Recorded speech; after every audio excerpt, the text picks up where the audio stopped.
ভাবুন তো আপনাকে একজন ব্যক্তি আত্মহত্যার হাত থেকে বাঁচিয়ে নেয়, কিন্তু সেই ব্যক্তি আপনাকে অনেক ভয়ঙ্করভাবে একটা ইনজেকশনের মাধ্যমে মারতে চায়। আর ওই ব্যক্তি আপনাকে মারার জন্য একের পর এক অনেক নৃশংসভাবে খুন করতে শুরু করে মানুষদেরকে। তো 2024 সালে মুক্তি পাওয়া একটা horror survival movie don't move থেকে ঘুরে আসা যাক। তো মুভির প্রথমে আমাদেরকে এই মেয়েটিকে দেখানো হয়। তো এই মেয়েটির নাম হলো ইরিশ। আর ইরিশ অনেক চিন্তিত ছিল, কারণ তার একটা ছোট ছেলে ছিল যে কিনা মারা গেছে। তো ইরিশ বাড়ি থেকে একটা চাকু নিয়ে সে চলে আসে একটা উঁচু পাহাড়ে, আর এইখানে তার একটা ছেলের ছবি ছিল। তো ইরিশ তার ছেলের ছবিটিকে দেখে সে চলে আসে পাহাড়ের কিনারায় একদম। আসলে এই পাহাড় থেকে দুর্ঘটনাবশত পড়ে গিয়ে তার ছেলে মারা গেছে, আর এই বাস্তবতাটা ইরিশ একদম মানতে পারতেছে না। তো সে এখানে এসেছে পাহাড় থেকে পড়ে গিয়ে আত্মহত্যা করতে। তো তখনই এখানে একটা ছেলে চলে আসে। তো এই ছেলেটির নাম হলো রিচার্ড। তো রিচার্ড বুঝে যায় যে এই মেয়েটি এই পাহাড়ের কিনারায় কি করতে এসেছে। তো রিচার্ড ইরিশের সাথে কথা বলার চেষ্টা করে। তখন রিচার্ড তার জীবনে ঘটে যাওয়া একটা কাহিনী ইরিশকে শোনায়। তো রিচার্ড বলে, আমি একটা গাড়ি দুর্ঘটনা করেছিলাম, আর ওই দুর্ঘটনার কারণে আমি অনেক গুরুতর আঘাত পাই। প্রায় আমি 2 মাস হসপিটালের বেডে শুয়েছিলাম, আর আমি নড়াচড়াও করতে পারতাম না। তখন আমার মাথায় একটা কথা আসতো যে আমি এই মর্মান্তিক হাসপাতালের জীবন থেকে যত পারি অনেক দূরে পালিয়ে যাই, কিন্তু আমি এখন সম্পূর্ণভাবে সুস্থ হয়ে গেছি আর ঠিক হয়ে গেছি। আসলে খারাপ সময়গুলো সারা জীবন মানুষের জীবনে থেকে যায় না। আসলে রিচার্ড চাচ্ছে ইরিশ যেন আত্মহত্যা না করে। তো ইরিশ রিচার্ডের কথা শুনে আর আত্মহত্যা করে না। তারপরে তারা দুজন ওখান থেকে চলে আসে তাদের গাড়ির কাছে। তো রিচার্ড তো তার গাড়িতে উঠে যায়, কিন্তু ইরিশ তার গাড়িতে উঠতে পারতেছিল না, কারণ রিচার্ডের গাড়ি ইরিশের গাড়ির অনেক কাছাকাছি ছিল। সেই কারণে ইরিশ তার গাড়ির দরজা খুলতে পারতেছিল না। তো এইটা দেখে রিচার্ড একটা ছাতা নিয়ে গাড়ি থেকে বাইরে বেরিয়ে আসে। তো ইরিশ রিচার্ডের হাতে ছাতা দেখে বলে, এখন তো বৃষ্টি আসবে না, তাহলে আপনি ছাতা নিয়ে কেন নামলেন? তো রিচার্ড বলে, সবসময় প্রস্তুতি নিয়ে থাকা ভালো। তখন রিচার্ড তার ছাতা দিয়ে ইরিশের শরীরে ইলেকট্রিক শক দিয়ে দেয়। তারপর ইরিশ অজ্ঞান হয়ে যায়, আর ইরিশকে রিচার্ড ক্লিপ দিয়ে বেঁধে গাড়িতে করে নিয়ে যাচ্ছিল। তখন ইরিশের চোখ খুলে যায়, আর সে বুঝতে পারে যে তার হাত পা বাঁধা রয়েছে। তখন সে যে বাড়ি থেকে একটা চাকু নিয়ে এসেছিল, সে তার চাকুটাকে পকেট থেকে বের করে, আর সে তার হাতের ক্লিপটাকে কেটে ফেলে। তখনই তার হাতে থাকা ছুরিটা দিয়ে রিচার্ডের উপরে আক্রমণ করে দেয়। তো এই কারণে রিচার্ড তার গাড়ির কন্ট্রোল হারিয়ে ফেলে, আর তাদের গাড়ি একটা গাছের সাথে ধাক্কা খায়। তারপরে ইরিশ তার হাতে থাকা ছুরিটা দিয়ে আবারও রিচার্ডের উপরে আক্রমণ করে দেয়, আর তারা দুজনই গাড়ি থেকে নিচে পড়ে যায়। তো ইরিশ তার ছুরি দিয়ে তার পায়ের ক্লিপটাকে কেটে ফেলে। তখন এখানে রিচার্ড চলে আসে। তো রিচার্ড বলে, তুমি তো কিছুক্ষণ আগেই মরার জন্য প্রস্তুতি নিচ্ছিলে, এখন আবার বাঁচার জন্য প্রস্তুতি নিচ্ছ কেন? তো রিচার্ড একটা ইঞ্জেকশন বের করে বলে যে আমি তোমার শরীরে একটা ইঞ্জেকশন পুশ করে দিয়েছি, আর এই ইঞ্জেকশনের কারণে তুমি সম্পূর্ণভাবে প্যারালাইসিস হয়ে যাবে। প্রথমে তোমার হাত অবশ হয়ে যাবে, তুমি চাকু বা কোনো ফোন টোন ধরতে পারবে না। তারপর 10 মিনিট পরে তোমার পা কাজ করা বন্ধ করে দিবে, মানে তোমার পা অবশ হয়ে যাবে। আর 15 মিনিটে তুমি হাঁটতে পারবে না, আর 18 মিনিটে তোমার শ্বাস নিতে কষ্ট হবে, আর 20 মিনিটে তুমি তোমার কথা বলার শক্তি হারিয়ে ফেলবে, মানে তুমি একদম সম্পূর্ণভাবে প্যারালাইসিস রোগী হয়ে যাবে। আসলে রিচার্ড কিন্তু ইরিশের সাথে খারাপ কিছু করতে চায়, যার কারণে সেরকম একটা ইঞ্জেকশন দিয়েছে যাতে চাইলেও কিন্তু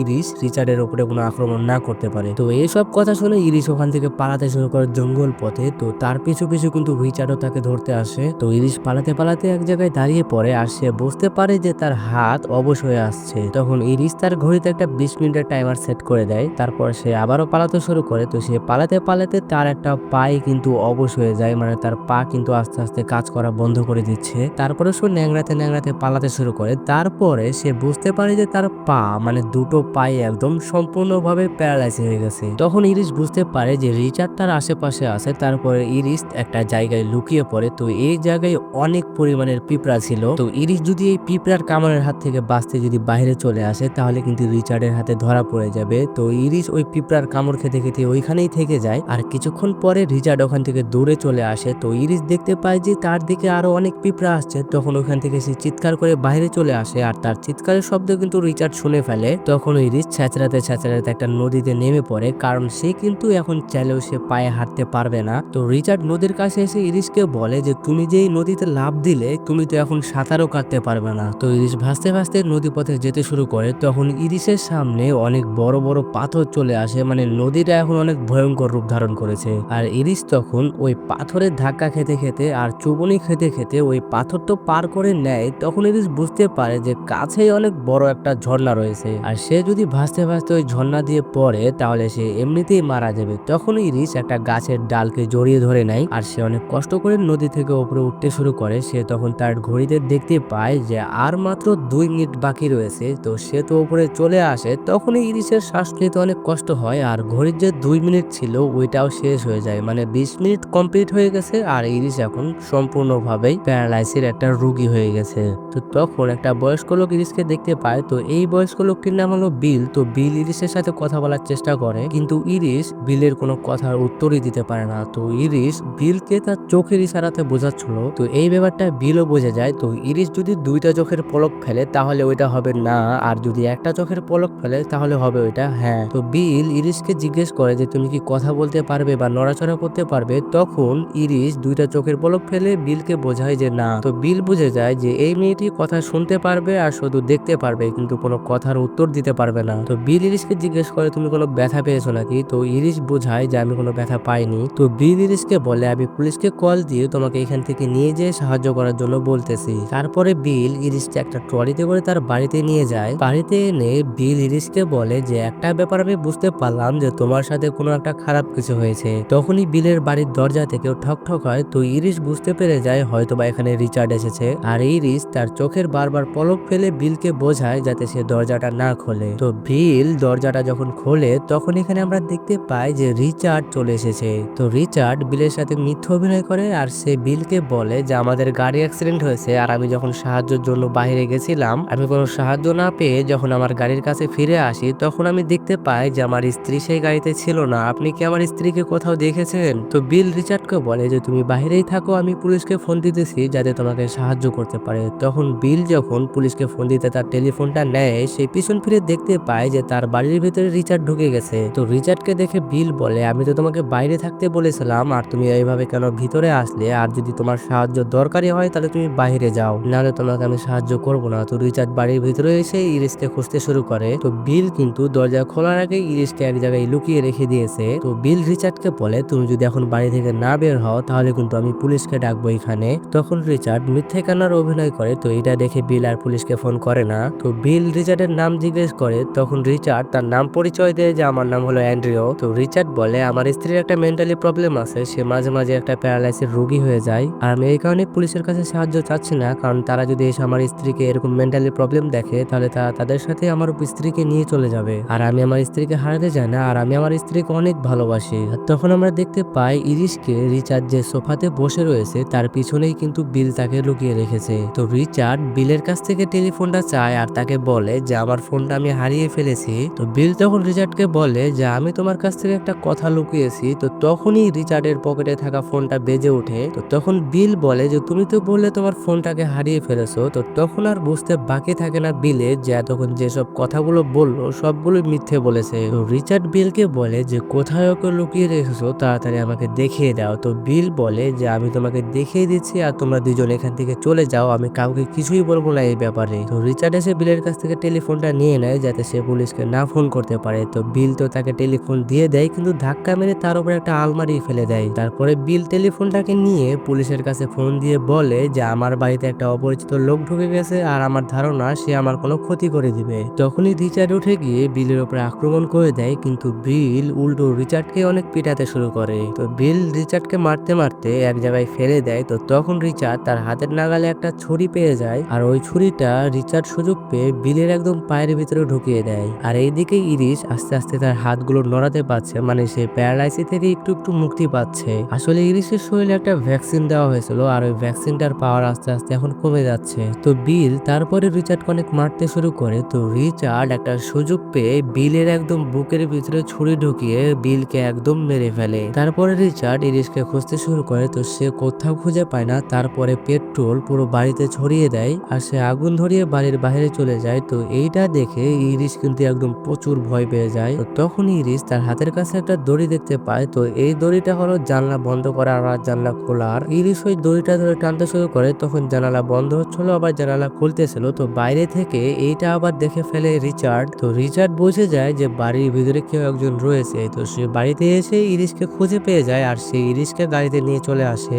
তো রিচার্ড ইরিশকে বলতেছিল যে দেখো তুমি আমাকে দিয়ে কি করিয়ে দিলে, একটা মানুষকে এভাবে নৃশংসভাবে খুন করিয়ে দিলে, আমি কখনো জীবনে মানুষকে খুন করিনি এইভাবে। তারপর রিচার্ড বিলের গাড়ি নিয়ে ওইখান থেকে চলে আসে আর এইদিকে বিলের বাড়ি কিন্তু একদম পুড়তে শুরু করে। যাবে। তো তারা যেতে যেতে তাদের গাড়ির তেল শেষ হয়ে যায় আর তারা চলে আসে একটা তেলের পাম্পে। তো রিচার্ড যখন তেল নেওয়ার জন্য নিচে নামে সে দেখতে পায় যে এখানে মেশিনটা বন্ধ, যার কারণে সে তেল নেওয়ার জন্য ভিতরে চলে যায়। আর এইদিকে গাড়ির ভিতরে একাই বসেছিল ইরিস। তো ইরিস তখন তার হাতটা একটু একটু নড়াতে পারছিল।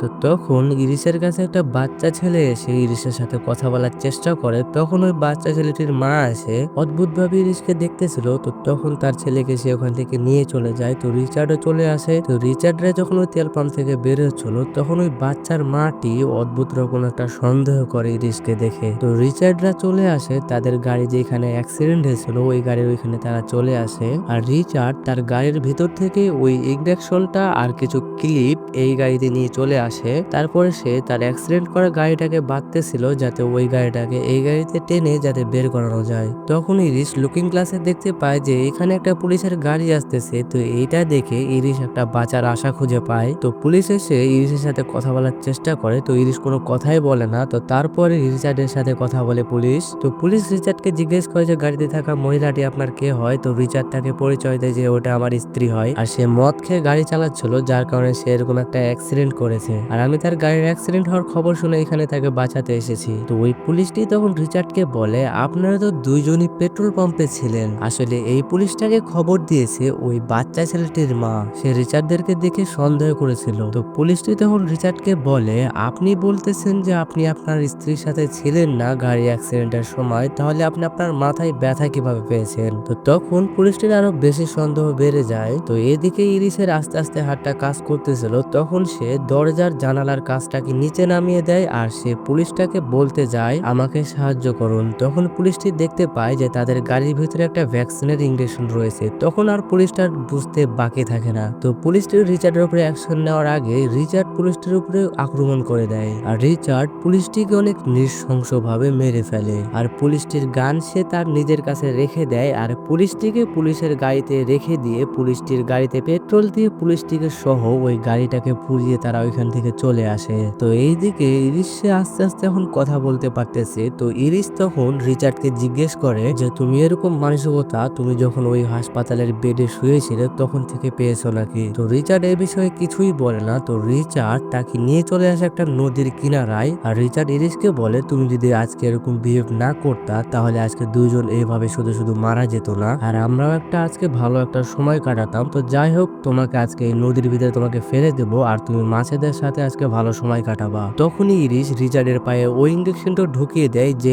ইঞ্জেকশনটা রিচার্ড ইরিসের মধ্যে দিয়েছে। তো ইরিস তো রিচার্ডের পায়ে ইঞ্জেকশনটা ঢুকিয়ে দেয় কিন্তু সে আর ভ্যাকসিনটাকে পুশ করতে পারে না। তখন রিচার্ড বলে যে তুমি আস্তে আস্তে এখন ভালো হয়ে যাচ্ছ, কিন্তু তুমি একটা শক্তি দেখাতে পারবে তারপরে তোমার শক্তিটা আবারও কমে যাবে, তুমি এখনো সম্পূর্ণভাবে ভালো হয়ে উঠোনি। মানে ইরিস এখনো সম্পূর্ণ ভালো হয়ে ওঠেনি আর সে এখন আচমকা শক্তি পাবে আবার আচমকা তার শক্তি চলে যাবে। তারপরে ইরিসকে রিচার্ড একটা বোর্ডে করে নদীর মাঝখানে নিয়ে চলে আসে। তখন ইরিস দেখতে পায় যে রিচার্ডের পিছনে একটা গান আছে আর একটা চাকু রয়েছে। তখন ইরিস রিচার্ডকে বলে যে আমার পকেটে একটা খেলনা জাহাজ আছে, তুমি কি সেটা বের করে দিবে? ধরে নাও এটা আমার শেষ ইচ্ছা। যখন রিচার্ড ইরিসের পকেট থেকে খেলনা জাহাজটা বের করতেছিল তখনই ইরিস রিচার্ডকে বলে যে এইটা করতে আমার একদমই খারাপ লাগবে না। তখনই ওই ছুরিটা দিয়ে ইরিস একদম রিচার্ডের মুখের ভিতরে ঢুকিয়ে দেয়। মানে ইরিসের একটা এটা প্ল্যান ছিল যে যেভাবে হোক রিচার্ডের পিছন থেকে হয়তোবা ছুরি নিবে, না হলে ওই গানটা নিবে আর তারপরে তাকে আক্রমণ করে দিবে। আর রিচার্ড যখন ইরিসের উপরে আক্রমণ করতে যাবে তখন ইরিস বোটটাকে ঝোঁকাতে শুরু করে আর রিচার্ড নিচে পড়ে যায়, কিন্তু তার গানটা বোটেই থেকে যায়। আর রিচার্ড যখন বোটে আবারও উঠতে আসে তখন ইরিস ওই গানটাকে নিয়ে রিচার্ডের একদম পায়ে বুকে গুলি মেরে তাকে নিচে ফেলে দেয়। তারপর